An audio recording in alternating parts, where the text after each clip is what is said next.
तो मन सेवा में लगा रहता है तो मन अपने आप राग द्वेषों से हटता चला जाता है। और जहां सेवा भाव नहीं होगा तो कहीं ना कहीं मन के अंदर में अहंकार जागृत होगा, और अहंकार में ही कटुता पैदा होती है। और वो कटुता ही फिर चाहे पति पत्नी के बीच में हो जाए, चाहे देवरानी जेठानी के बीच में हो जाए, चाहे भाई भाइयों के बीच में हो जाए। अब जिसको हाथ पकड़ ये लिया सही तो पकड़ लो, नहीं पकड़ो तो गंगा जी से चली जा रही समझ है। लेना। कोई भाई बहन ये सोचे कि हम न दें, कि हम न करें, कि हम काय को दें, हमें का लेना देना। संतन पे का कमी है, संतन पे मगा तो पैसा आता है। और काफी भाई बहनों की ऐसी सोच भी है, हाँ बहुत पैसा आता है संतन पे। हाँ, संतों पर पैसा आता है। और ये व्यवस्था है, ये आप लोगों की ही है। चाहे कोई छोटी व्यवस्था हो, चाहे बड़ी व्यवस्था हो, जहाँ आप भाई बहन सभी तन से मन से धन से खूब सेवा करते हैं, तो आपके खजानों में भी कमी नहीं आएगी और ये व्यवस्था भी ठीक बनी रहेगी। और ऐसी अगर सोच है कंजूसी टाइप की, कुछ लोग ऐसे हैं कि न खाए न खान दें, न दे न देन दे, वहां पर ही तो जो कहते हैं अरे काय को मांगा कम, ये काय को दे रहा हूँ। पर ये ध्यान रखो कि वो रह जाएंगे, फिर काम तो चलेगा सब। गंगा जी तो चली जाएंगी और वो प्रयागराज नहीं, वो गंगा सागर तक पहुंचेंगी, वो तो पहुंचेंगी, पर वो रह जाएंगे। जो भाई बहनों ने ऐसा सोच लिया तो खूब तन्मयता से जहां मौका मिले, समय मिले, जहां जरूरत हो, खूब सेवा करो तन से मन से धन से। कहते हैं उन्नति का साधन सेवा है, जैसे मन की शुद्धि होती है। पर लोभी मोही अभिमानी सेवक पद पाना क्या जाने। सदगुरु जो ज्ञान बताते हैं, इसको सब कोई क्या जाने। ये परम लाभ की बातें हैं, इनको सब कोई क्या जाने। जहां मन हमारा सेवा में लगा रहता है, चाहे पारिवारिक बात हो, चाहे और सामाजिक बड़े रूप से बात हो, तो मन सेवा में लगा रहता है तो मन अपने आप राग द्वेषों से हटता चला जाता है। और जहां सेवा भाव नहीं होगा तो कहीं ना कहीं मन के अंदर में अहंकार जागृत होगा, और अहंकार में ही कटुता पैदा होती है। और वो कटुता ही फिर चाहे पति पत्नी के बीच में हो जाए, चाहे देवरानी जेठानी के बीच में हो जाए, चाहे भाई भाइयों के बीच में हो जाए।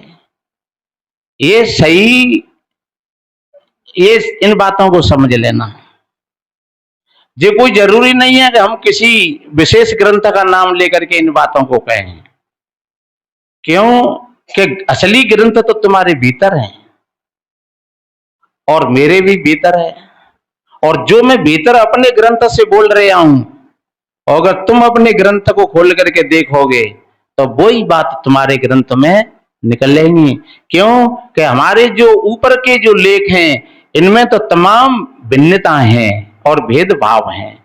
लेकिन जो कहते हैं कि जो ऑटोमेटिक जो लिखा हुआ है, प्रकृति का कहो परमात्मा का कहो, उसमें कहीं कोई भेद नहीं है। हवा सबके लिए समान है, कोई भेद नहीं है। हवा नहीं समझती है कि छोटो है कि बड़ो है कि कारो है कि गोरो है, सबके लिए है।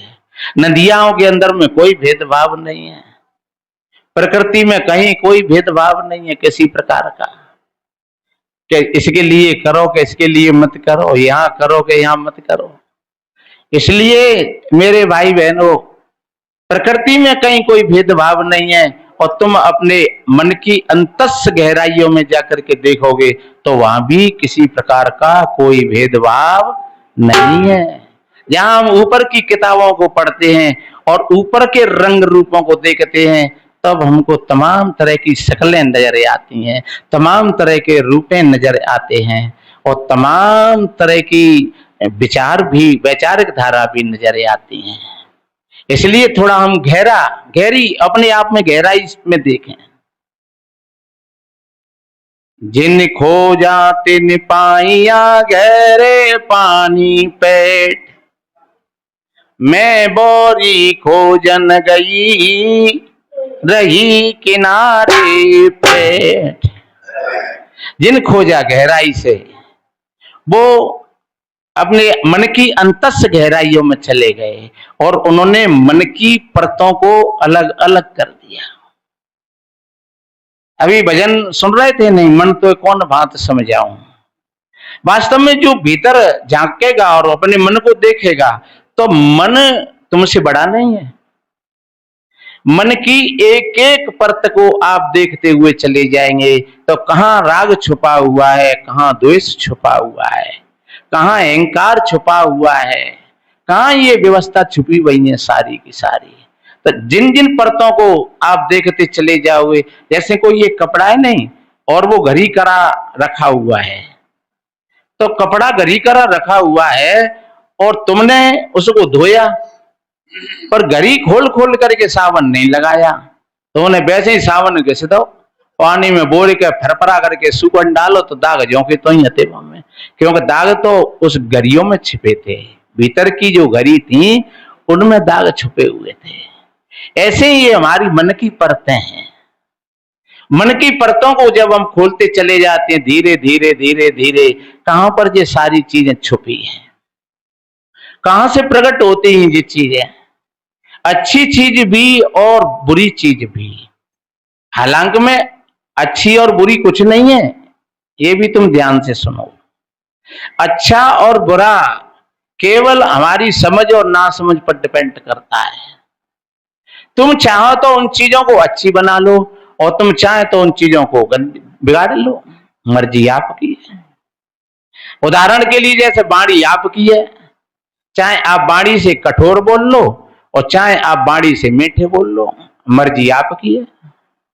चाहे आप इन्हें आंखों से अच्छा देखो और चाहे इन्हें आंखों से गलत देखो, चाहे तुम अपने स्वार्थ के लिए देखो और चाहे पुरुषार्थ के लिए देखो, ये विषय आपका है।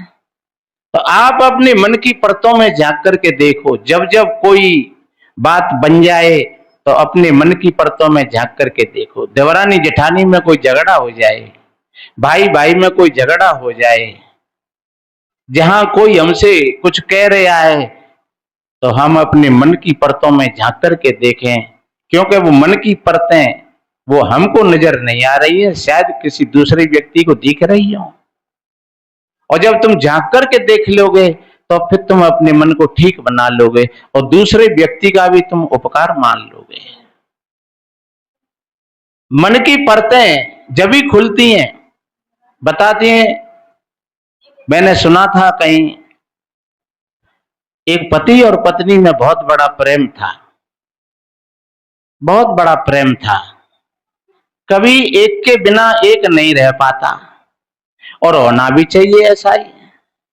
पति और पत्नी में ऐसा ही प्रेम होना चाहिए, भाई भाई में भी ऐसा ही प्रेम होना चाहिए, बाप बेटा में भी ऐसा ही प्रेम होना चाहिए, सास और बहू में भी ऐसा ही प्रेम होना चाहिए और माँ बेटा में ऐसा ही प्रेम होना चाहिए, क्योंकि ये जीवन है। मैंने पहले एक बार कहा था कि जब तक फूल डाली से जुड़ा हुआ है तब तक वो सुगंधी देता है और डाली से टूट गया फिर वो मर जाता है। ये फूल है नहीं, अब ये मरे हुए हैं। अच्छा, उस डाली के लिए भी पेड़ की आवश्यकता है। अगर जब तक वो डाली पेड़ में लगी है तब तक वो फूल डाली में लगा हुआ है और खिल रहा है।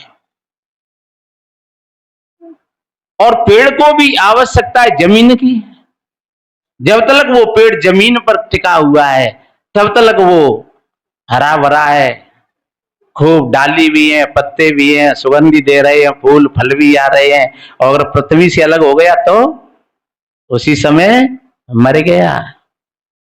हम भी, ये हमारा एक पूरा संसार एक वृक्ष है। हम इस वृक्ष रूपी इन डालियों से, अगर ये परिवार है सब डालियां हैं और हम एक फूल हैं, अगर हम इन डालियों से जुड़े रहे तो ये ध्यान रखो खिलावट बनी रहेगी। और हम अपने समाज रूपी वृक्ष से जुड़े रहे तो ये खिलावट बनी रहेगी। और एक बात बताएं, फूल अगर खिलता है और जब पूरा का पूरा वो चढ़ता है तो किसी पर एहसान नहीं करता है और अपनी पूरी सुगंधी देता है प्रकृति को, परमात्मा को पूरा चढ़ जाता है। और हम कैसे लोग हैं कि एक एक फूले टूट टूट के हम चढ़ाएंगे भगवान पर ले जाएंगे, तो तुम मात तो पहले ही दे भी और मरे महाराज ने तुम चढ़ाए रहे हैं, तो बताओ पुण्य हो गया पाप है वो तो मर गया। नहीं, वास्तव में वो तो चढ़ गया, जिस समय खिला था उसने पूरी अपनी ऊर्जा इस प्रकृति को बखेर दी, दे दी, पूरी शक्ति दे दी, पूरे वातावरण को उसने ठीक कर दिया। तो ये हमारी तुच्छ समझ है।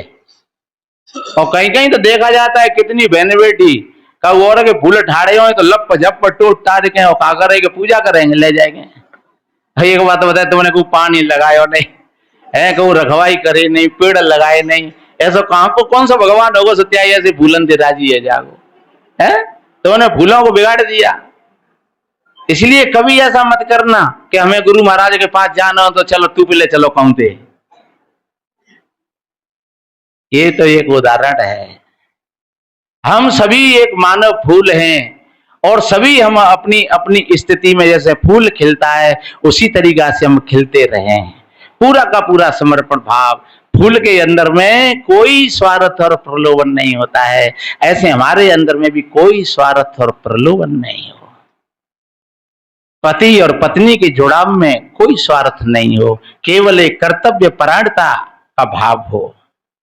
मैं पत्नी हूं, ये मेरा कर्तव्य है, और मैं पति हूं, ये मेरा कर्तव्य है इनके अधिकारों की सुरक्षा करना। मेरा कर्तव्य है मुझे बाहर से ला करके इनको ही दे देना चाहिए, और फिर वो सोचें कि मेरा कर्तव्य है, जब इन्होंने पूरा मेरे को समर्पित कर दिया है तो फिर मैं एक पैसा भी इधर उधर नहीं करूंगी। ऐसा भाव